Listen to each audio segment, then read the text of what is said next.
So this is the second part of the 14th May, the Hindu newspaper. जो first video थी because of the shortage of storage वो बंद हो गई थी, तो ये सेकंड पार्ट है।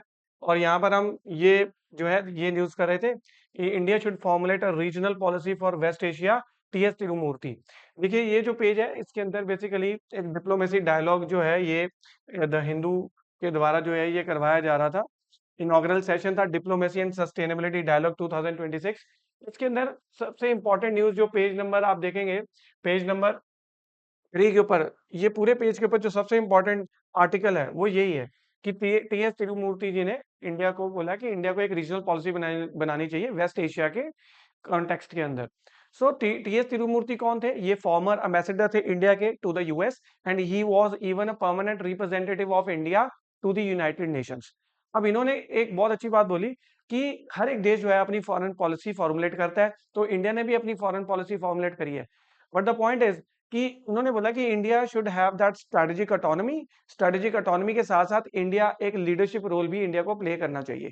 तो स्ट्रेटेजिक ऑटोनॉमी क्या होती है बेसिकली कि हम जो है डिफरेंट डिफरेंट देशों के साथ हमारे रिलेशंस हैं, बट हम अपनी फॉरेन पॉलिसी डिसीजंस में अपने कंट्री के लिए जो फैसले लेते हैं वो किसी दूसरी कंट्री के प्रेशर में आके या दूसरी कंट्री के अकॉर्डिंग अपने डिसीजंस को चेंज ना करें, उसके प्रेशर के अंदर आके हम अपनी इंडिपेंडेंस, स्ट्रेटेजिक ऑटोनॉमी जिसको बोलते हैं वो मेंटेन करके रख सकें, जो हमारे देश के लिए फायदेमंद है हम वो चीज करें।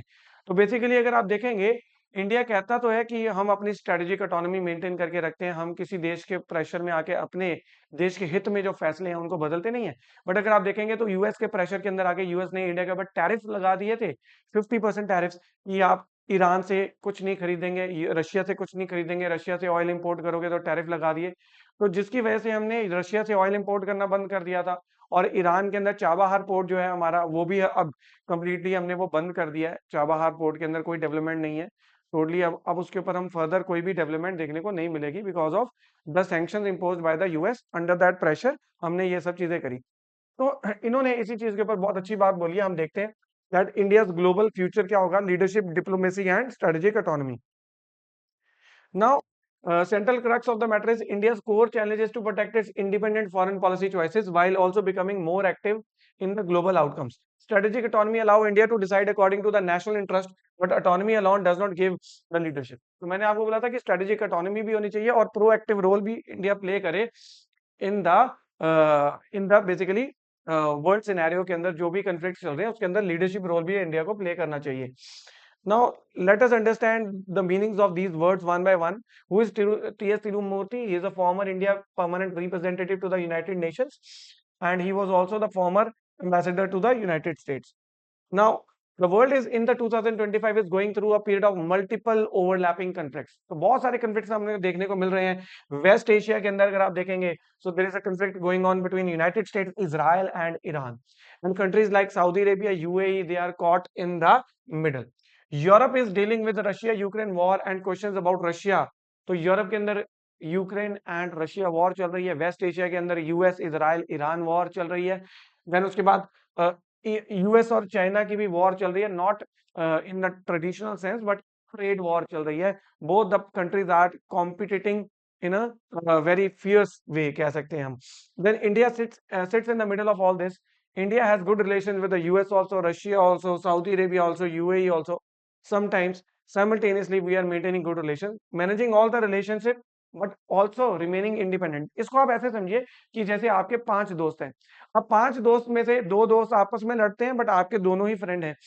तो अब आप इंडिपेंडेंट स्ट्रेटेजिक ऑटोनॉमी अपनी कैसे मेंटेन करके रखोगे कि आप किसी एक के अब एक दोस्त कहता है भाई या तो तू मेरे साथ आ और जो मैं तेरे को कह रहा हूँ तू मेरे अकॉर्डिंग जो है ये रास्ता पकड़ और उसके साथ बातचीत बंद कर दे दूसरे दोस्त के साथ।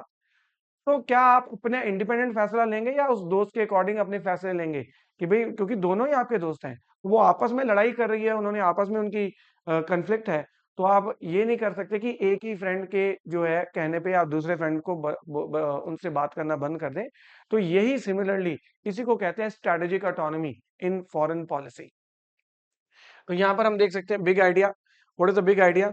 This is the most important concept, strategic autonomy. Strategic autonomy means India make its own foreign policy decision based on what is good for India, not because some powerful country told us or pressured us to do that.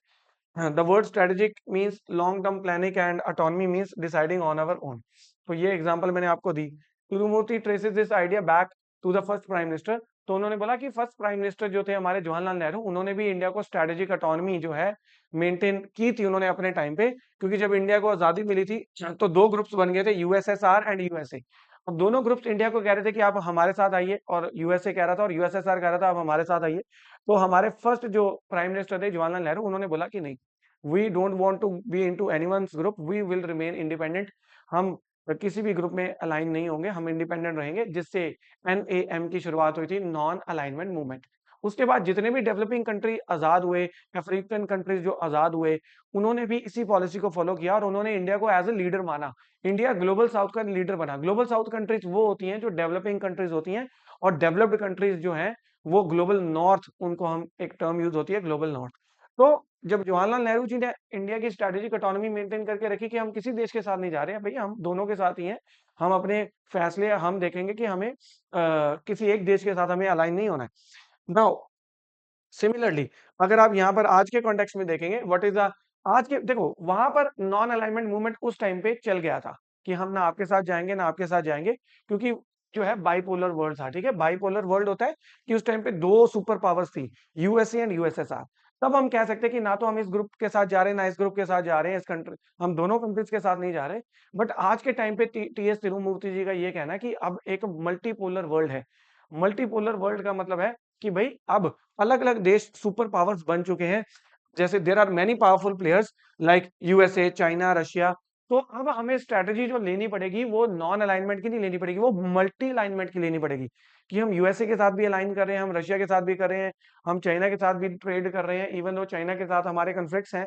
तो हम सब देशों के साथ अपना alignment बना के रख रहे हैं, but at the same time अपनी स्ट्रेटेजिक ऑटोनॉमी को भी मेंटेन करके रख रहे हैं. हम ऐसा नहीं कर रहे हैं कि किसी एक देश के कहने पे या उसके प्रेशर में आके हम अपनी इंडिया के लिए जो डिसीजंस हैं वो नहीं ले पा रहे हैं, रादर इंडिया के इंटरेस्ट के अगेंस्ट जो डिसीजन है बिकॉज वो लेने पड़ रहे हैं हमें, जो कि हमें प्रेजेंटली देखने को मिल भी रहा है. हम ईरानियन ऑयल नहीं खरीद सकते जो कि हमें सस्ता मिल सकता था, हम रशियन ऑयल नहीं खरीद सकते क्योंकि वो भी हमें सस्ता मिल सकता था, because of the US pressure. US pressure इसलिए क्योंकि हमारा सबसे ज्यादा ट्रेड यूएस के साथ होता है, और यूएस के साथ हमारा ट्रेड सरप्लस है. तो यहाँ पर टीएस तिरुमूर्ति जी ने इसी के बारे में बात करी है कि we have to maintain multi alignment because of the multipolar world. So USA and Russia war हो रही है, India still buy cheap Russian oil, ये पहले था, अब तो नहीं इंडिया बाय करता. देन यूएसए वर्सेस चाइना, दोनों आर्क राइवल्स हैं, but India has the relation with USA also, and China के साथ भी हम ट्रेड कर रहे हैं. तो मल्टीपल अलाइनमेंट है और हम सब देशों के साथ डील कर पा रहे हैं इसमें. Then the US and China, इन्होंने एग्जांपल दी यूएस और चाइना की, दोनों आपस में दुश्मन है, बट देखो आपस में ट्रेड कर रहे हैं ना, आपस में अपने साथ अलाइनमेंट कर रहे हैं. The US China trade billions of dollars with each other, yet they compete fiercely in the military technology, semiconductor, global influence. India has to navigate this world without being tapped on one side. हमें किसी एक का पक्ष नहीं लेना है. अब advantage multi alignment की तो ये है कि it gives India strategic space. ठीक है, मल्टी अलाइनमेंट है, हम अपने negotiation, freedom to negotiate with everyone, get the best deal and not be dependent on any single power. तो हम हर किसी के साथ डील कर सकते हैं, but there is one limitation कि we can not become the leader. Leader नहीं बन सकते. लीडर वो होता है कि जो मल्टी अलाइनमेंट तो कर ही रहा है और स्ट्रेटेजिक ऑटोनॉमी भी मेंटेन कर रहा है, बट वेयर एवर रिक्वायर्ड वो इनिशिएटिव लेकर जो है डिसीजंस को, आउटकम्स को शेप करता है. जैसे अब आप देखोगे कि यूएस और ईरान का जो अभी कन्फ्लिक्ट चल रहा है उसके अंदर मीडिएशन पाकिस्तान ने करवाई. और पाकिस्तान की जो ग्लोबल स्टैंडिंग है वो इतनी तगड़ी नहीं है, बट फिर भी उसने प्रोएक्टिव रोल प्ले किया और उसने बोला कि मैं मीडिएट करवाता हूँ. तो उन्होंने यही बोला कि इंडिया मल्टी अलाइनमेंट करे, स्ट्रेटेजिक ऑटोनॉमी रखे, बट साथ ही साथ वो प्रोएक्टिव रोल भी प्ले करे in the regional context, regional context के अंदर. The missing ingredient proactiveness. Proactive means thinking, taking initiative, getting involved, shaping events before others do, rather than just reacting to the situations. Reactive means waiting for the things to happen. Now, ceding space means voluntarily giving up influence. तो अगर हम proactive role नहीं play करेंगे तो हमारे reason के अंदर कोई दूसरी कंट्री आके प्रोएक्टिव रोल प्ले करेगी और एक लीडरशिप का रोल प्ले कर सकती है. So this is all about this news. And now moving to the next important news. On the next page, Iran is working on a Hormuz protocol to cover the safety cost, this is very important. और ये CBI director की news मैं आपको already बता चुका हूँ कि CBI के डायरेक्टर जो है प्रवीण सूद, उनकी जो है जो टेन्योर है वो 1 ईयर के लिए एक्सटेंड कर दी गई है। 2 ईयर की मिनिमम टेन्योर होती है और मैक्सिमम 5 ईयर की टेन्योर होती है। This we have already discuss. आप 13 मई का न्यूज़पेपर देख लीजिएगा, वीडियो जो है हमारे चैनल के ऊपर, उस पर आपको इसके ऊपर डिटेल्ड जो है मिल जाएगा। नाउ इसमें दो इंपॉर्टेंट न्यूज हैं, आप इसके ऊपर ध्यान दीजिए। Iran is working on a Hormuz protocol. अब देखो, आपको पता है कि ब्रिक्स के फॉरेन मिनिस्टर्स की मीटिंग इंडिया में चल रही है। कल के न्यूज़पेपर में हमने पढ़ा था कि चाइना के फॉरेन मिनिस्टर इंडिया में नहीं आ रहे हैं। ये ब्रिक्स की फॉरेन मिनिस्टर मीटिंग, ये समिट नहीं है ब्रिक्स का, ब्रिक्स की फॉरेन मिनिस्टर की मीटिंग है। और उसमें जितने भी ब्रिक्स कंट्रीज हैं, 11 परमानेंट मेंबर्स जो हैं, उनके फॉरेन मिनिस्टर्स, पार्टनर कंट्रीज हैं, उनके फॉरेन मिनिस्टर्स आएंगे और जो इंटरनेशनल और वर्ल्ड अफेयर्स जो चल रहे हैं उनके ऊपर डिस्कशन की जाएगी, उनके ऊपर डिस्कशन की जाएगी। तो बट यहाँ पर अब चाइना के फॉरेन मिनिस्टर तो नहीं आ रहे हैं, बट ईरान के फॉरेन जो भी हैं, ये डिप्टी फॉरेन मिनिस्टर, ठीक है, ये यहाँ पर आए और इन्होंने बोला कि ईरान जो है एक प्रोटोकॉल बना रहा है, हॉर्मुज प्रोटोकॉल। हॉर्मुज प्रोटोकॉल उन्होंने बोला कि आज तक हॉर्मुज में से, स्टेट ऑफ हॉर्मुज में से जितनी भी कंट्रीज की शिप्स नेविगेट करके गई हैं, तो ईरान ने सपोर्ट किया है, नेविगेशन सर्विसेज दी हैं, रेस्क्यू सर्विसेज दी हैं कि अगर कल को कोई वहां पर कोई डिजास्टर होता है तो रेस्क्यू सर्विसेज। देन उसके बाद पायरेसी को रोकने के लिए एक्टिव रोल प्ले किया ईरान ने। तो ईरान ने आज तक फ्रीडम ऑफ नेविगेशन को मेंटेन किया और डिफरेंट कंट्रीज की शिप्स को वहां पर different services the free of cost. तो उन्होंने बोला कि अब हम एक प्रोटोकॉल बनाने वाले हैं, रूल्स बनाने वाले हैं, जिसमें हम कुछ फाइनेंशियल कंपोनेंट ऐड करें। हम शिप्स से क्या लेने वाले हैं, कुछ एक फी लेने वाले हैं। अगर आप स्टेट ऑफ हॉर्मुज से निकल के जा रहे हो तो we will charge a fee from you. इसके ऊपर हम जो है इसको डिस्कस करते हैं। Iran new protocol on Strait of Hormuz. So let us read this news and let us try to understand. Iran is trying to convert this geographical position into a diplomatic leverage. Strait of Hormuz is a narrow but highly important sea route. Iran control over its northern coastline gives it influence over the global shipping. अब यहाँ पर हम सीधे ही यहाँ पर आते हैं। जो ईरान के डेप्टी फॉरेन मिनिस्टर जो इंडिया में आए हैं ब्रिक्स के फॉरेन मिनिस्टर की मीटिंग्स में, उनका नाम है काजेम घारी बाबादी। ठीक है जी, ये आए न्यू दिल्ली के अंदर, उन्होंने ये बोला कि हम हॉर्मुज प्रोटोकॉल बनाने जा रहे हैं। Now what is strait of Hormuz? Strait of Hormuz is a narrow sea route between Iran on one side, Oman on the other side, and it connects the Persian Gulf with the Arabian Sea. आपको याद रखना है कि Persian gulf को ये join करता है with the Arabian sea. Oil from the major gulf producing countries, जितने गल्फ प्रोड्यूसिंग कंट्रीज हैं, जैसे सऊदी अरेबिया हो गया, इराक हो गया, कुवैत हो गया, यूएई हो गया, कतर हो गया, वो यही स्ट्रेट ऑफ हॉर्मुज से निकल के जाता है। दुनिया का 20% ट्रेड ऑयल जो है, ऑयल सप्लाई यहीं से होके निकल के जाती है। Now state of Hormuz works like ये एनोलॉजी है, ये आप पढ़ सकते हैं बाद में। Then this is the state of Hormuz. आप देख सकते हैं कि यहाँ से ये पर्शियन गल्फ है और ये स्टेट ऑफ हॉर्मुज है, इसको चोक कर रखा है ईरान ने। और यहाँ पर अरेबियन सी में जितना भी शिप्स ऑयल लेके जाती है उसको बंद कर रखा है इसने। अब यहाँ पर हॉर्मुज प्रोटोकॉल लगाने की वो बात कर रहा है। हॉर्मुज प्रोटोकॉल क्या है? Basically you can C Hormuz protocol. What is Iran proposing? Iran says that it provided services to the international shipping, जितने भी इंटरनेशनल शिप्स यहाँ से गुजर के गए डिफरेंट देशों के, तो उन्होंने क्या, कई सालों से हमने इनके ऊपर कोई मनी चार्ज नहीं करी। हमने नेविगेशन सपोर्ट दी उनको, उनको बताया कि भाई नेविगेशन जैसे एयर ट्रैफिक सर्विसेज होती है ना, कि कौन सा जहाज टेक ऑफ करने वाला है, कौन सा लैंड करने वाला है, तो एयर ट्रैफिक सर्विसेज बताते हैं। वैसे ही नेविगेशन सर्विसेज उन्होंने बोला कि हमने प्रोवाइड करी। Safety management, search and rescue provide किया, पोल्यूशन मॉनिटरिंग, ये सब हमने प्रोवाइड करा। बट अब न्यू प्रोटोकॉल के अंदर वो कह रहे हैं कि हम नए रूल्स बनाने जा रहे हैं, जिसके अंदर we are going to include financial component, जिसके अंदर हम पैसे चार्ज करेंगे। जो भी शिप यहाँ से गुजर के जाएगी, we will charge some money for services connected with the navigation protocol, control and rescue. The proposal is still, अभी ये लागू नहीं हुआ है, it is still at the expert level. So the final जो प्रोटोकॉल ये इंप्लीमेंट होगा तो वो न्यूज हमें देखने को मिलेगी। But Iran is going to charge money from any ship which is going to pass through the state of Hormuz.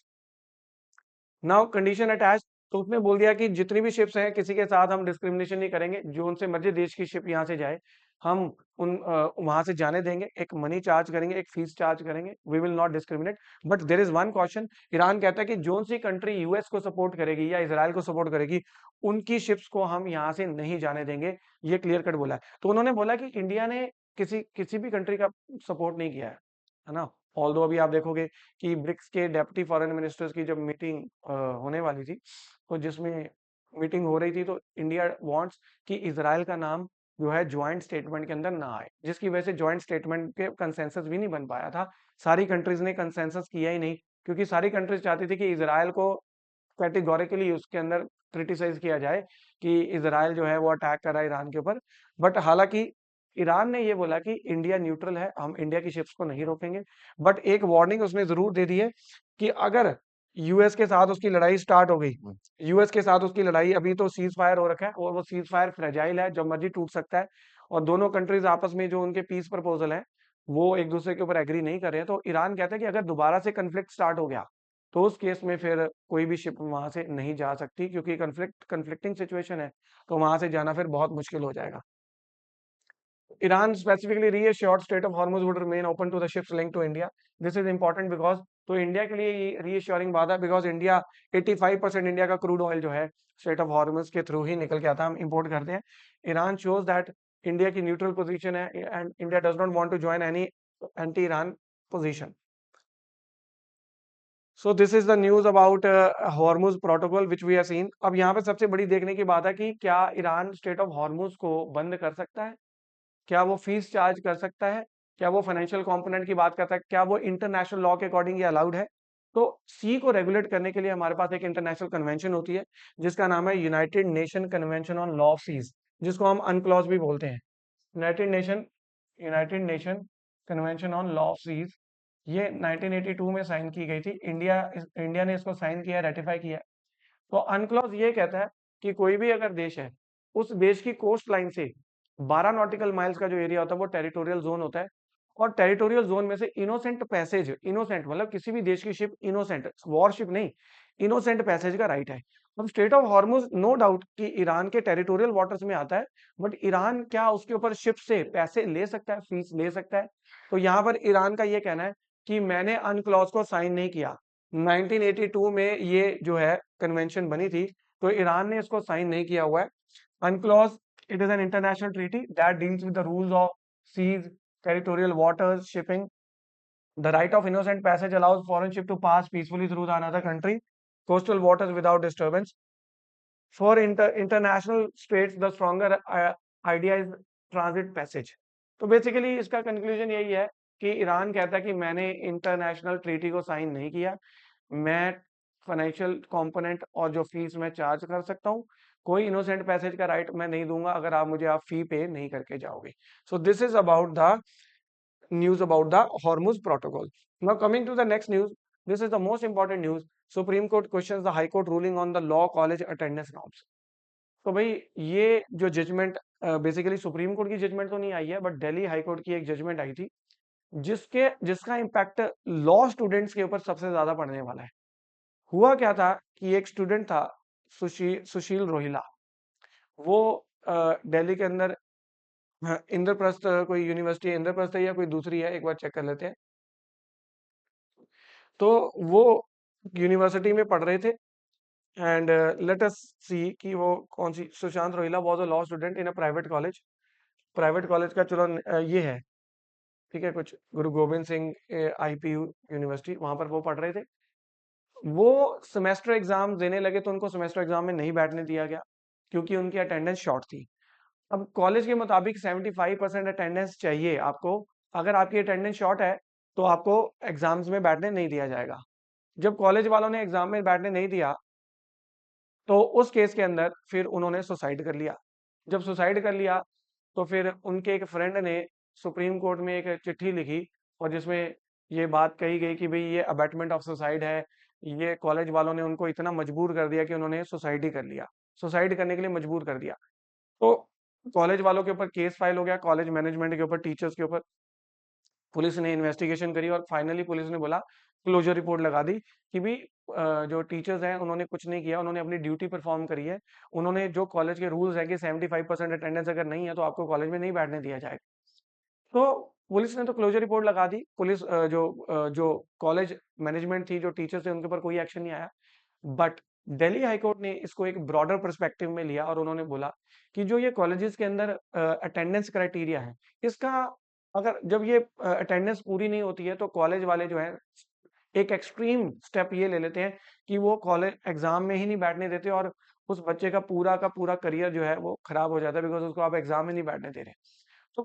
तो दिल्ली हाई कोर्ट ने इसका एक ब्रॉडर व्यू लेते हुए इसको एक मेंटल हेल्थ एलिमेंट से जोड़ा, क्योंकि मेंटल कितना इम्पैक्ट जाएगा एक बच्चे के ऊपर जब उसको आप उसका पूरा 1 साल वेस्ट हो जाएगा, ना?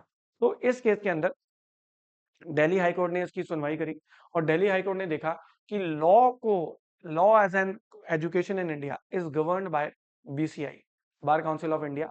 तो बार काउंसिल ऑफ इंडिया का रूल्स चेक किए गए और रूल्स चेक करके ये पाया गया कि उनके रूल नंबर 10 के अंदर ये लिखा हुआ है कि 70% अटेंडेंस जरूरी है। बट इंडिया के बहुत सारे कॉलेजेस हैं, वो अपने ही रूल्स बना लेते हैं, कहीं 75% अटेंडेंस, कहीं 80% अटेंडेंस का रूल बना लेते हैं, जबकि जो गवर्निंग बॉडी है उसके रूल्स ये कहते हैं कि 70% अटेंडेंस होनी चाहिए।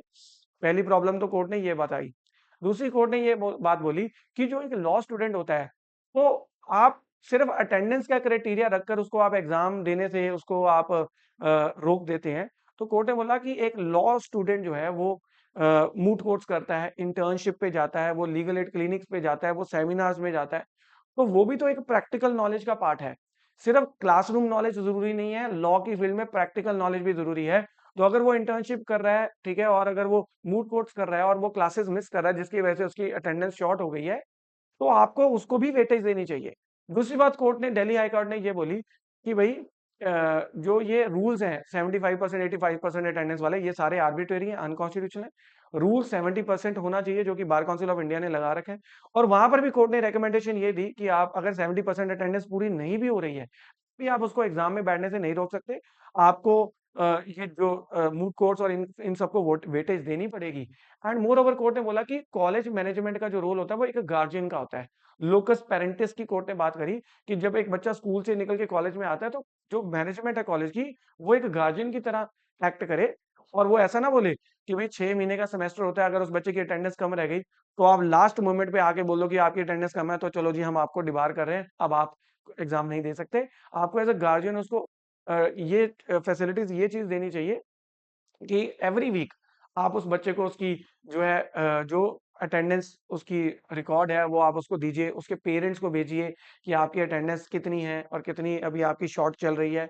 तो आपको एज अ गार्जियन काम करना है, ना कि आप उसको एज अ अब्रप्टली उसको बोल दीजिए कि नहीं, आपको हम एग्जाम्स में बैठने नहीं देंगे। उसके बाद अगर उसकी अटेंडेंस शॉर्ट है भी है, तब भी दिल्ली हाईकोर्ट ने बोला कि अगर वो 70% से शॉर्ट रह भी गई, भी आप उसको डिबार नहीं कर सकते। आप उसको ऑनलाइन लेक्चर्स लगा के मौका दीजिए कि वो ऑनलाइन लेक्चर्स लगा के अपनी अटेंडेंस पूरी कर ले। और उसके बाद भी अगर उसकी अटेंडेंस शॉर्ट रह जाती है, तो तब भी उसको आप एग्जाम देने से नहीं रोक सकते हैं।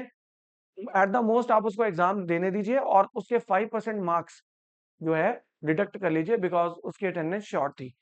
बट आप किसी बच्चे को एग्जाम देने से डिबार नहीं कर सकते। तो it really diluted the attendance criteria in the law colleges basically. और वैसे ये लॉ कॉलेजेस की बात नहीं है, कोर्ट ने सब कॉलेजेस के लिए ये चीज बोली है। अब दिल्ली हाई कोर्ट की ये जजमेंट बहुत प्रोग्रेसिव है, मैं तो इसका सपोर्ट भी करता हूँ। बट इसका मतलब ये नहीं है कि फिजिकल क्लासेस बिल्कुल ही ना लगाई जाए, फिजिकल क्लासेस भी लगनी चाहिए। बट ये जो रिजिड स्टैंड है, मैक्सिमलिस्ट स्टैंड, जिसको मैक्सिमलिस्ट स्टैंड हम बोलते हैं। मैक्सिमलिस्ट क्या होता है? मैक्सिमलिस्ट का मतलब होता है एक्सट्रीम। जो ये मैक्सिमलिस्ट स्टैंड है कि भाई हम तो अगर अटेंडेंस शॉर्ट होगी तो आपको डिबार कर देंगे, ये नहीं होना चाहिए। दिल्ली हाई कोर्ट की जो गाइडलाइंस है, जो इस जजमेंट के अंदर कोर्ट ने बोला कि आप उसको ऑनलाइन लेक्चर्स लगाने दीजिए, आप उसकी इंटर्नशिप्स को देखिए, उसके अकॉर्डिंग उसको वो लेक्चर्स आप उसके अंदर वेटेज उसकी इंक्लूड करिए। देन फाइनली अगर नहीं भी है तो आप उसको रोकिए मत, आप उसके मार्क्स जो है 5% डिडक्ट कर लीजिए। ये दिल्ली हाई कोर्ट की जजमेंट थी। अब इससे होने क्या लगा, दिल्ली और ये जो जितने भी लॉ कॉलेजेस है, इसमें स्टूडेंट्स ने क्लास में जाना ही बंद कर दिया। इन्होंने बोला अटेंडेंस का कोई क्राइटेरिया नहीं है, दिल्ली हाई कोर्ट की जजमेंट आ रखी है, तो हम क्लास लगाएंगे ही नहीं। तो जिसकी वजह से नारसी मुंजी ने दिल्ली हाई कोर्ट की, नारसी मुंजी जो यूनिवर्सिटी है, उन्होंने दिल्ली हाई कोर्ट की ये जजमेंट है Sushil Rohila versus state of NCT of Delhi है। सुशील रोहिला, देख लेते हैं केस का नाम। सुशील रोहिला केस के अंदर इसको चैलेंज कर दिया नारसी मुंजी यूनिवर्सिटी ने। और उन्होंने बोला कि सर अगर अटेंडेंस क्राइटेरिया नहीं होगा, तो जो ये कॉलेजेस हैं, जो इनके हॉस्टल्स हैं, ये तो बस एक बोर्डिंग एंड लॉजिंग फैसिलिटी बन के रह जाएंगे। कोर्ट ने भी ये चीज एडमिट करी, सुप्रीम कोर्ट ने। तो दिल्ली हाई कोर्ट की जजमेंट को चैलेंज सुप्रीम कोर्ट में किया गया है। सुप्रीम कोर्ट उसके ऊपर सुनवाई कर रही है। और हो सकता है कि सुप्रीम कोर्ट अब ये अटेंडेंस क्राइटेरिया जो पहले बहुत ज्यादा मैंडेटरी था, अभी भी मैंडेटरी है, बट अब थोड़ा सा दिल्ली हाई कोर्ट की जजमेंट के बाद इसको लीनियंट कर दिया गया है। तो हो सकता है दोबारा स्ट्रिक्ट कर दिया जाए, क्योंकि सुप्रीम कोर्ट ने ये चीज एडमिट करी है कि अगर आप ये जो अटेंडेंस क्राइटेरिया नहीं लगाएंगे तो ये जो कॉलेजेस हैं एक बोर्डिंग एंड लॉजिंग फैसिलिटी बन के रह जाएंगे।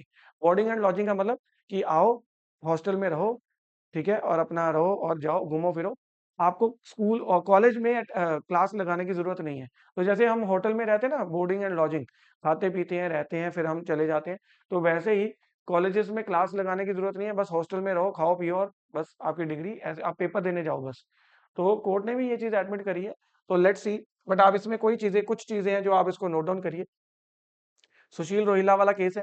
He was barred from sitting in the sixth semester because he did not meet the college 75% attendance criteria. 19 students और भी थे जिनको डिबार किया गया था, उन्होंने सुसाइड कर लिया। तो सुशांत के जो एक फ्रेंड है राघव शर्मा, उन्होंने चीफ जस्टिस ऑफ इंडिया को लेटर लिखी। सुप्रीम कोर्ट ने इसके ऊपर कॉग्निजेंस लिया और उसको दिल्ली हाई कोर्ट को जो है केस ट्रांसफर कर दिया। केस तो ट्रांसफर हो गया, एफआईआर हुई। चलो एफआईआर में तो कॉलेज जो टीचर्स थे उन्होंने तो अपनी ड्यूटी परफॉर्म करी थी, जबकि कॉलेज के अंदर ये जो रूल्स हैं, ये स्ट्रिक्ट रूल्स को थोड़ा सा डाइल्यूट करना जरूरी था। और उसके बाद ये जो कॉलेज कॉलेज पुलिस की रीजनिंग ये थी कि टीचर्स ने अपना कॉलेज रूल फॉलो किया, उन्होंने कोई अबैटमेंट टू सुसाइड नहीं किया। ये मैंने आपको बता दिया। Now what is the larger problem? Delhi high court saw that as a window. इस केस को कोर्ट ने एक एक विंडो की तरह लिया कि इसको हम एक ब्रॉडर पर्सपेक्टिव में लेते हैं। The court focused on the rigid attendance rules, lack of student support, and poor system of handling the student disputes. The High Court issued notice to the several Delhi universities, including NLU Delhi and Delhi Technological University (IIT Delhi). The court asked what system है। उन्होंने बोला कि आपके college के अंदर grievance redressal system क्या है। अगर एक बच्चे को कोई ग्रीवियांस है, जैसे अटेंडेंस शॉर्ट के लिए, तो आपके पास कोई ग्रीवियांस रिड्रेसल सिस्टम है जहाँ से बच्चे का जो है उसकी ग्रीवियांस को सॉर्ट आउट किया जा सके। क्या प्रॉब्लम है, बच्चा क्यों नहीं क्लास लगा रहा, तो ये सब चीजें। तो उन्होंने बोला कि मोस्ट ऑफ द कॉलेजेस में कोई भी ग्रीवियांस रिड्रेसल सिस्टम ही नहीं था। तो कॉलेज दिल्ली हाई कोर्ट ने इस केस में ये भी बोला कि हर एक कॉलेज में इफेक्टिव ग्रीवियांस रिड्रेसल सिस्टम होना चाहिए, जिसमें 50% टीचर्स हों एज अ उस ग्रीवियांस रिड्रेसल कमेटी के अंदर, और 50% स्टूडेंट्स रिप्रेजेंटेटिव होने चाहिए। जैसे बिट्स पिलानी के अंदर कोर्ट ने बोला कि बहुत अच्छा ग्रीवियांस रिड्रेसल सिस्टम है, उसको फॉलो करना चाहिए। कोर्ट ने, दिल्ली हाई कोर्ट ने ये बात बोली। देन उसके बाद बार काउंसिल ऑफ इंडिया, कोर्ट ने बोला कि बार काउंसिल ऑफ इंडिया एक स्टैट्यूटरी बॉडी है और वो रेगुलेट करती है लीगल एजुकेशन को। लीगल एजुकेशन का जो बार काउंसिल ऑफ इंडिया के रूल्स हैं 2008 रूल 12, उसके अंदर साफ साफ कहते हैं कि 70% अटेंडेंस मेंटेन करके रखनी है। बट प्रॉब्लम ये थी कि कॉलेजेस जो है अपने हिसाब से 75-80% अटेंडेंस लगा रहे थे। कोर्ट ने बोला कि जो यूजीसी है, यूनिवर्सिटी ग्रांट कमीशन, और न्यू एजुकेशन पॉलिसी के अंदर भी ऐसी कोई प्रोविजन नहीं है कि वहां पर मिनिमम अटेंडेंस की कोई रिक्वायरमेंट हो। तो फिर ये मिनिमम अटेंडेंस की रिक्वायरमेंट ना तो यूजीसी, यूनिवर्सिटी ग्रांट कमीशन जो हायर एजुकेशन के कॉलेजेस को रेगुलेट करता है, और न्यू एजुकेशन पॉलिसी में जब ये कोई प्रोविजन ही नहीं है, तो फिर ये अटेंडेंस का रिजिड फॉर्मूला होना ही नहीं चाहिए। देन आर्टिकल 21 से कोर्ट ने कनेक्ट किया कि right to health, mental health is a part of right to life and personal liberty. Right to mental health has been treated as a right to, article 21 का part. Then दो cases और हुए थे, Amit Kumar and others versus Union of India. इस केस में भी एक बच्चे ने सुसाइड कर लिया था। The supreme court considered student death in IITs and the stress responsibility. तो उन्होंने इंस्टीट्यूशन की रिस्पॉन्सिबिलिटी लगाई कि भाई students living away from the home, जो बच्चे घर से दूर रह रहे हैं, तो उनके ऊपर जो है वो एक जो कॉलेज मैनेजमेंट है उनका एक गार्जियन का रोल प्ले करना चाहिए। फिर Sukhdev Sahib versus state of Andhra Pradesh का केस था, जिसमें कोर्ट ने मेंटल हेल्थ को राइट टू लाइफ का पार्ट माना। देन दिल्ली हाईकोर्ट का जो ये केस है, ये आपको मैंने अभी बताया, इसमें दिल्ली हाईकोर्ट ने ये बोला कि any college demanding 75% 80% attendance is beyond its authority. Colleges are subordinate to bar council of India, जो लॉ एजुकेशन प्रोवाइड करें। Then debarment as to the only consequence is too rigid. आप डिबार कर रहे हो, ये बहुत रिजिड है, आपको डिबार नहीं करना चाहिए। एंड उन्होंने बोला कि attendance must include broader academic activities, जैसे कि मूट कोर्ट्स, जैसे कि इंटर्नशिप्स, सेमिनार्स, डिबेट्स, ये सारे, legal aid clinics. Then court ने बायोमेट्रिक्स की रिक्वायरमेंट जो बार काउंसिल की थी कि प्रॉक्सी, आजकल बच्चे लगवा देते हैं ना प्रॉक्सी अटेंडेंस, तो जब बायोमेट्रिक्स और ये सीसीटीवी लग जाएगा तो उसमें फिर प्रॉक्सी नहीं लगेगी। तो कोर्ट ने बोला कि सर्विलियंस स्टेट नहीं बनानी है, बायोमेट्रिक्स की जरूरत नहीं है, रादर आपको अटेंडेंस का फॉर्म जो रिक्वायरमेंट है वो रिजिड नहीं है, उसको आपको रिलैक्स करना चाहिए। देन ग्रीवियंस रिड्रेसल कमिटीज बननी चाहिए, ये मैंने आपको ऑलरेडी बताया। Then college can not wait at the end of the semester. अगर किसी बच्चे की अटेंडेंस कम है तो आप एंड ऑफ द सेमेस्टर तक वेट मत करो, आप प्रोएक्टिव रोल प्ले करो, और आप उसकी वीकली अटेंडेंस इन्फॉर्मेशन जो है बच्चे को दो, उसके पेरेंट्स को दो, ताकि वो पहले से ही अपनी अटेंडेंस पूरी कर सके। And alternative mode of attendance, और ऑल्टरनेटिव मोड ऑनलाइन क्लासेस लगाने का उसको मौका दो आप। Then department only for attendance shortage, उन्होंने बोला कि भाई जो ये डिपार्टमेंट डिपार्टमेंट है, आप उसको फिर भी डिबार नहीं करोगे अगर अटेंडेंस शॉर्ट होगी। 5% मार्क्स आप उसके जो है आप उसके रिड्यूस कर सकते हो। This is at the most what you can do. ना सुप्रीम कोर्ट के अंदर नारसी मुंजी जो है इन्होंने चैलेंज करा है NMIMS ने, और लेट्स सी कि सुप्रीम कोर्ट, मुझे तो लगता है कि इसके अंदर सुप्रीम कोर्ट ने भी यही बोला है कि ये कॉलेजेस जो हैं बोर्डिंग एंड लॉजिंग फैसिलिटी बन के रह जाएंगे। आप यहाँ पर देख भी सकते हैं supreme court question high court ruling on law college attendance norms, और यहाँ पर अगर आप ध्यान से देखेंगे, हाँ, तो कोर्ट ने बोला भी है that court said that such a view risks turning law college hostels into just boarding and lodging facilities with students no longer feeling compelled to attend regular classes। तो बच्चे रेगुलर क्लासेस ही लगाना बंद कर देंगे। तो रेगुलर क्लासेस भी लगाना जरूरी है, बट बार कर देना अटेंडेंस ना पूरी होने की वजह से, दिस इज एक्सट्रीम व्यू, ये नहीं होना चाहिए। देन सुप्रीम कोर्ट ने ये भी अब स्टेट्स और यूटीज को बोला कि भाई हर एक पब्लिक ट्रांसपोर्ट व्हीकल के अंदर आपको पैनिक बटन की फैसिलिटी लगानी है, क्योंकि ऑलरेडी हमारे पास मोटर व्हीकल एक्ट है, और मोटर व्हीकल एक्ट के अंदर ये प्रोविजन है कि हर एक पब्लिक ट्रांसपोर्ट व्हीकल के अंदर पैनिक बटन की फैसिलिटी होनी चाहिए। देन उसके अंदर जीपीएस सिस्टम इंस्टॉल्ड होना चाहिए ताकि उसकी लोकेशन ट्रैक हो सके। देन उसके अंदर जो है स्पीड कंट्रोलर होने चाहिए, कि इंजन के अंदर कोई एक चीज होती है जिसमें स्पीड कंट्रोलर होते हैं, उसकी एक स्पीड पर्टिकुलर स्पीड से बढ़ी नहीं सकती, चाहे ड्राइवर जितना मर्जी बढ़ाए, उसको तेज चलाने की कोशिश करे।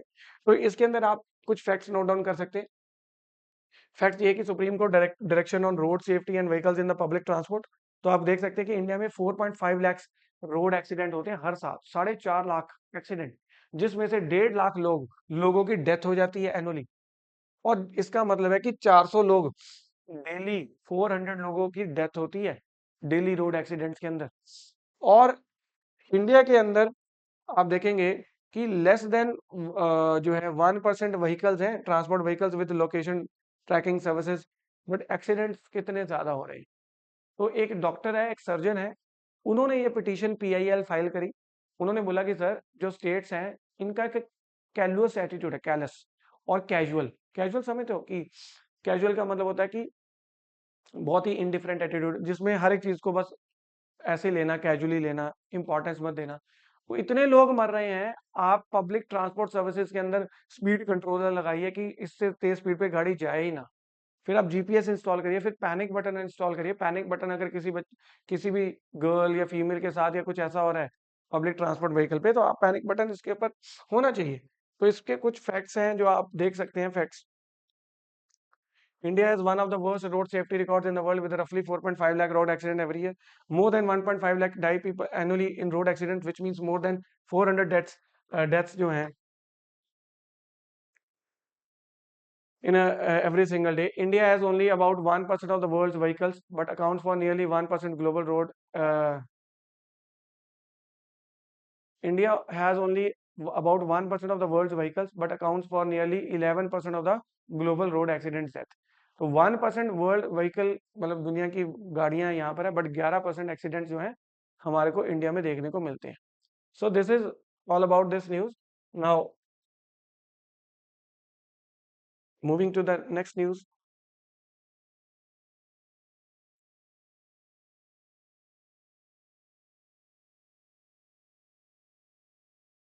तो एनटीए को, नेशनल टेस्टिंग एजेंसी को रीस्ट्रक्चर करने की बात करी जा रही है। ये आप 13 मई के हमारे वीडियो पे देख लेना, वहां पर एनटीए के बारे में मैंने पूरी डिस्कशन करी हुई है कि ये एनटीए को रिफॉर्म करने के लिए एक कमेटी बैठी थी, एस राधाकृष्णन कमेटी। उन्होंने एनटीए को रिफॉर्म करने की बात बोली थी, क्योंकि 2024 में भी नीट के पेपर में बहुत सारी इरेगुलरिटीज देखने को मिली थी। तो अब तो बिल्कुल ही जो है पेपर इस बार लीक हो गया, तो एनटीए को डेफिनेटली हमें रिस्ट्रक्चर करना चाहिए।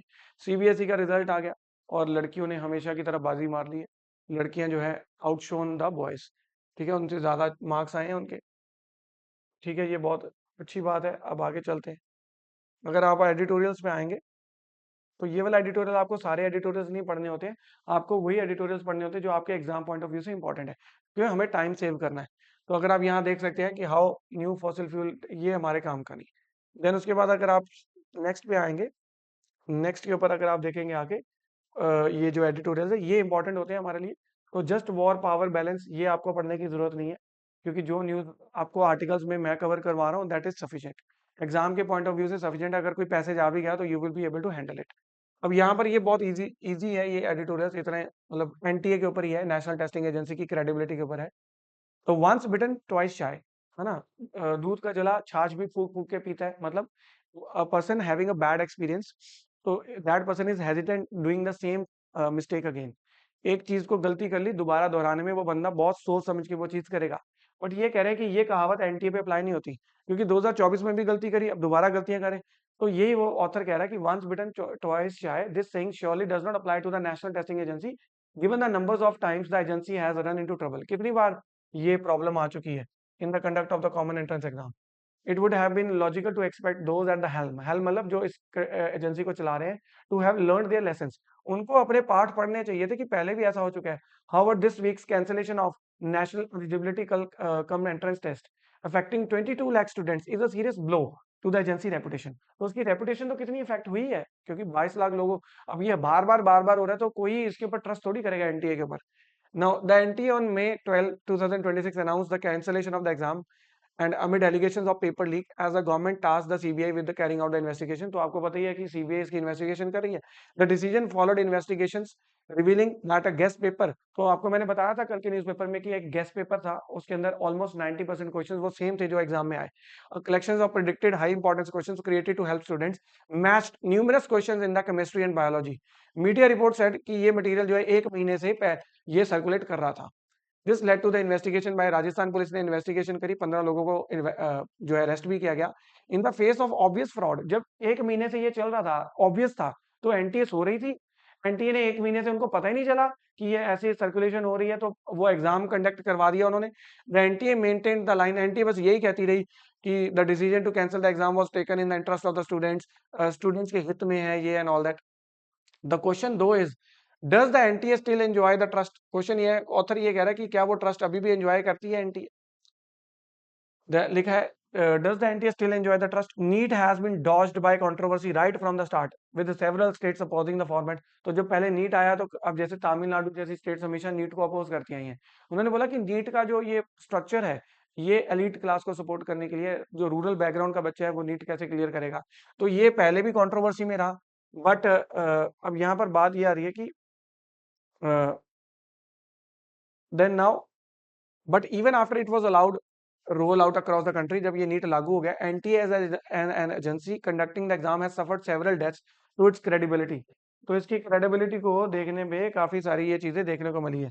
दिस इंक्लूड्स, उसकी क्रेडिबिलिटी जो है इफेक्ट हुई है एनटीए की।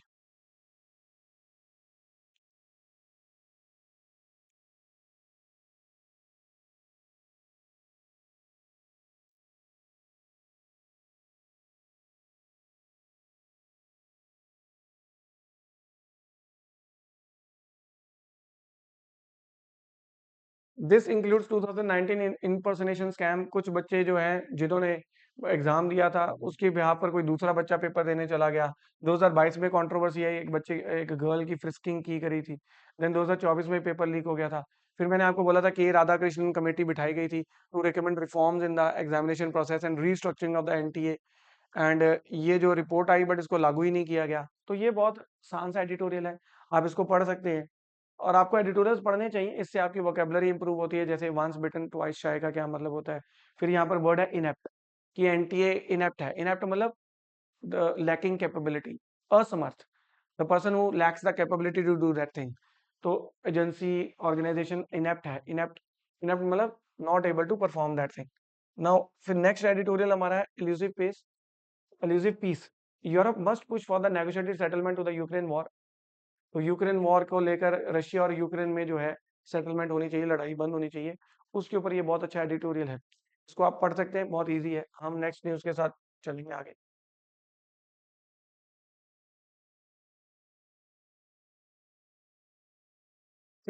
सिनेमेटाइजेशन ऑफ पॉलिटिक्स, ये आप इसको स्किप कर सकते हैं। देन आप सीधा यहाँ पर आइए, ये पेज आपके लिए बहुत इंपॉर्टेंट होता है। Why did NTA zero error policy fail. फिर एनटीए के ऊपर आ गया कि एनटीए को रिफॉर्म करने की बात कही गई थी। एनटीए के हेड कौन, अब कौन है, अभिषेक सिंह, पहले कौन थे, ये सब बातें की गई। देन उसके बाद क्या क्या चेंजेस आने चाहिए, हमें कंप्यूटर असिस्टेड जो है कंप्यूटर बेस्ड टेस्टिंग पे जाना चाहिए, क्योंकि 22 लाख बच्चे पेपर देते हैं तो पेपर को बहुत पहले प्रिंट करवाना पड़ता है। तो प्रिंट करवाने से प्रॉब्लम ये है ना कि ये एक्सप्लॉयटेशन हो सकती है। कहाँ का एक्सप्लॉयटेशन हो सकती है, तो मेन चीजें अगर आप देखेंगे the main problem is the major risk security जो यहाँ पर यही है दैट एनटीए क्लेम करती है कि भाई यहाँ पर जस्ट गिव मी 1 मिनट।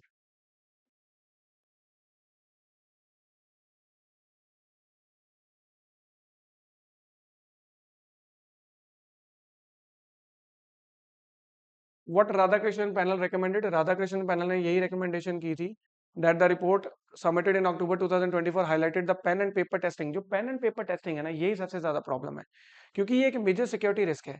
क्योंकि जब पेपर आएगा, पेपर प्रिंट होगा, पेपर पहले जाएगा, तो इससे लीकेज के जो है पेपर लीक होने के बहुत ज्यादा चांसेस है। क्योंकि बीच में कितने लोगों के बीच में वो पेपर हैंड में जाएगा, और 22 लाख लोग पेपर दे रहे एक ही दिन पे।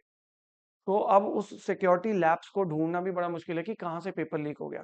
तो ये सजेशन ये है कि इसको कंप्यूटर असिस्टेड जो है कंप्यूटर बेस्ड टेस्टिंग कर देनी चाहिए। बट कंप्यूटर बेस्ड टेस्टिंग में भी ये दिक्कत है कि एनटीए के पास इतनी कंप्यूटर लैब्स ही नहीं है। 22 लाख बच्चों का पेपर एक ही दिन में आप कैसे ले लोगे? इतनी कंप्यूटर लैब्स ही नहीं है, इंफ्रास्ट्रक्चर ही नहीं है हमारे पास। तो दिस इज ऑल्सो प्रॉब्लम, इसको भी आप पढ़ सकते हैं। Then IMD announced head year monsoon, तो ये 13 मई के न्यूज़पेपर में आप 13 मई की जो यूट्यूब वीडियो है हमारी, उसको आप विजिट कर सकते हैं। इंडियन मेट्रोलॉजिकल डिपार्टमेंट जो है उन्होंने एक new model weather forecasting model launch किया है, जिसमें ब्लॉक लेवल तक का आपको प्रिडिक्शन दे देंगे। अभी तक स्टेट लेवल तक की प्रिडिक्शन थी कि कब बारिश आएगी आपके स्टेट में, फिर डिस्ट्रिक्ट लेवल तक की भी थी कि किस डिस्ट्रिक्ट में किस दिन आएगी बारिश। बट अब डिस्ट्रिक्ट्स को भी हम ब्लॉक्स में डिवाइड करते हैं, ब्लॉक लेवल तक की प्रिडिक्शन अब मिलेगी। और उत्तर प्रदेश के अंदर तो 1 किलोमीटर एरिया तक की प्रिडिक्शन भी मिलेगी। और उसमें जो मॉडल यूज किया गया वो मिथुना मॉडल यूज किया गया, MITHUNA मिथुना। देखो यहाँ पर लिखा भी हुआ है that weather model called Mithuna, MITHUNA। ये जो उत्तर प्रदेश के अंदर 1 किलोमीटर के एरिया के अंदर भी जो वेदर फोरकास्टिंग है, तो इसके ऊपर कल हमने बहुत डिटेल में चर्चा की थी। 13 मई की यूट्यूब वीडियो में आप इसको चेक कर सकते हैं, ये सेम ही रिपीट हो रखा है। अदरवाइज ये मैंने आपको ये PDF जो है ये मैंने कल के न्यूज़पेपर में पढ़ाई थी, ये आप वहां से पढ़ सकते हैं। Then NTA we have already done, so almost newspaper is over. Newspaper के अंदर हमारा ऑलमोस्ट सारा पार्ट खत्म हो गया, बस एक न्यूज़ रह गई है जो कि मुझे आपको पढ़ानी है, then we are over with this. This is the main news. Cabinet has approved 37,500 crore package to boost coal gasification. Coal gasification basically ये गवर्नमेंट का एक नया इनिशिएटिव है। कोल गैसिफिकेशन का मतलब ये है कि इंडिया के अंदर कोल बहुत ज्यादा है, बट फिर भी जो जैसे LPG, liquefied petroleum gas, LNG gas, ये हम सारी इंपोर्ट करते हैं। और इससे जो फर्टिलाइजर यूरिया जो बनता है वो हम इंडिया में नहीं बना पाते, बिकॉज हमारे पास ये कोल गैसिफिकेशन वाले प्लांट्स हमारे इंडिया में है ही नहीं। तो अब गवर्नमेंट क्या करने जा रही है? गवर्नमेंट कह रही है कि जो भी private company coal gasification plants लगाएगी उसको हम सब्सिडी देंगे। तो इससे होगा क्या? इससे हमारा फॉरेक्स रिजर्व बचेगा। आज के फर्स्ट पेज में हमने पढ़ा था ना कि हमारा फॉरेक्स रिजर्व, हम इंपोर्ट करते हैं ना सारी चीजें, तो जब हम फर्टिलाइजर यूरिया बनाने के लिए कोल गैसिफिकेशन टेक्नोलॉजी का यूज करेंगे तो हम खुद बना लेंगे। तो हमें इंपोर्ट करना नहीं पड़ेगा, इंपोर्ट नहीं करना पड़ेगा, तो हमारे डॉलर बचेंगे, फॉरेक्स रिजर्व बचेगा हमारा। तो इससे ये फायदा होने वाला है। आइए थोड़ा सा इसको समझते हैं कि 37,500 करोड़ की ये जो स्कीम है, इसके अंदर गवर्नमेंट क्या इंट्रोड्यूस करने वाली है। India is one of the world's largest importers of the energy and certain industrial chemicals. Major imported products include LNG, liquefied natural gas, urea, ammonia, methanol, coking coal, and ammonia nitrate. These imports require large foreign currency, which increases pressure on the Indian economy. Urea is specially important because हमें agriculture के लिए fertilizer होता है urea. India large scale coal reserve, हमारे पास कोल reserve दुनिया के तो बहुत ज्यादा है, आई थिंक 20% या 20% के अराउंड हमारे पास कोल रिजर्व है। बट हम उस पोटेंशियल को यूज नहीं कर पा रहे, क्योंकि हमारे पास वो प्रोसेस नहीं है। This gap between domestic coal strength and import dependence जो है, इसी को लेकर गवर्नमेंट जो है ये स्कीम लेके आई है। The coal gasification converts the coal into useful gas. Coal को गैस में कन्वर्ट करते हैं। तो हम कोयले को क्या करते हैं कि ओपन सर्फेस के अंदर बर्न करते हैं और थर्मल पावर प्लांट्स के अंदर बिजली पैदा करते हैं। यहाँ पर आप उसको बर्न करना है, आपको कंट्रोल्ड एनवायरनमेंट के अंदर उसको हीट करना है। हीट करके जो उससे गैस निकलेगी उस गैस को ट्रैप करना है और उस गैस में से आप अमोनिया और ये जितनी भी गैसेज है, एलएनजी, इन सबको आप बना सकते हैं। तो कोल को बर्न नहीं करना है, इसको बोलते हैं कोल गैसिफिकेशन। कोल गैसिफिकेशन दो तरीके से होती है, एक तो सरफेस के ऊपर की जाती है, एक नीचे जो है जहाँ पर सोर्स है वहीं पे कोल गैसिफिकेशन का प्लांट, कोई ऐसी टेक्नोलॉजी होती है, वहीं से उस गैस को हम मैन्युफैक्चर कर सकते हैं। So the coal gasification converts the coal into useful gas called syngas by heating the coal under controlled condition with steam and limited oxygen. Syngas mainly contains hydrogen and carbon monoxide, which can be used as a fuel. The scheme promotes surface coal gasification, where coal is first mined, पहले coal को निकाला जाएगा, and then processed in a plant on the surface. The surface gasification is treated as more established and commercially viable. तो कोयले को निकालो, निकाल के उसकी गैसिफिकेशन करो, उसमें से जो भी गैसेस बनेंगी एलएनजी, उसका यूज हम कर सकते हैं और उसका अमोनिया बनाने में भी यूज कर सकते हैं। वो जो गैस बनेगी उसको हम सिन गैस बोलते हैं, सिंथेटिक गैस। सिन गैस मतलब हमने उसको आर्टिफिशियली बनाया। यूरिया लिंक ये है कि इससे यूरिया भी बन सकता है। तो हमारी इंडिया 1/5 अपना यूरिया इंपोर्ट करता है, 1/5। तो ऑलमोस्ट 20% यूरिया हम इंपोर्ट करते हैं। तो फॉरेक्स रिजर्व हमारे वहां पर खर्च हो जाते हैं, तो ये भी हमारे बचेंगे। Now the union cabinet has approved this scheme and the government will support private company. तो गवर्नमेंट नहीं करेगी कोल गैसिफिकेशन, प्राइवेट कंपनीज अगर ये प्लांट लगाएंगी तो गवर्नमेंट उनको सब्सिडी प्रोवाइड करेगी।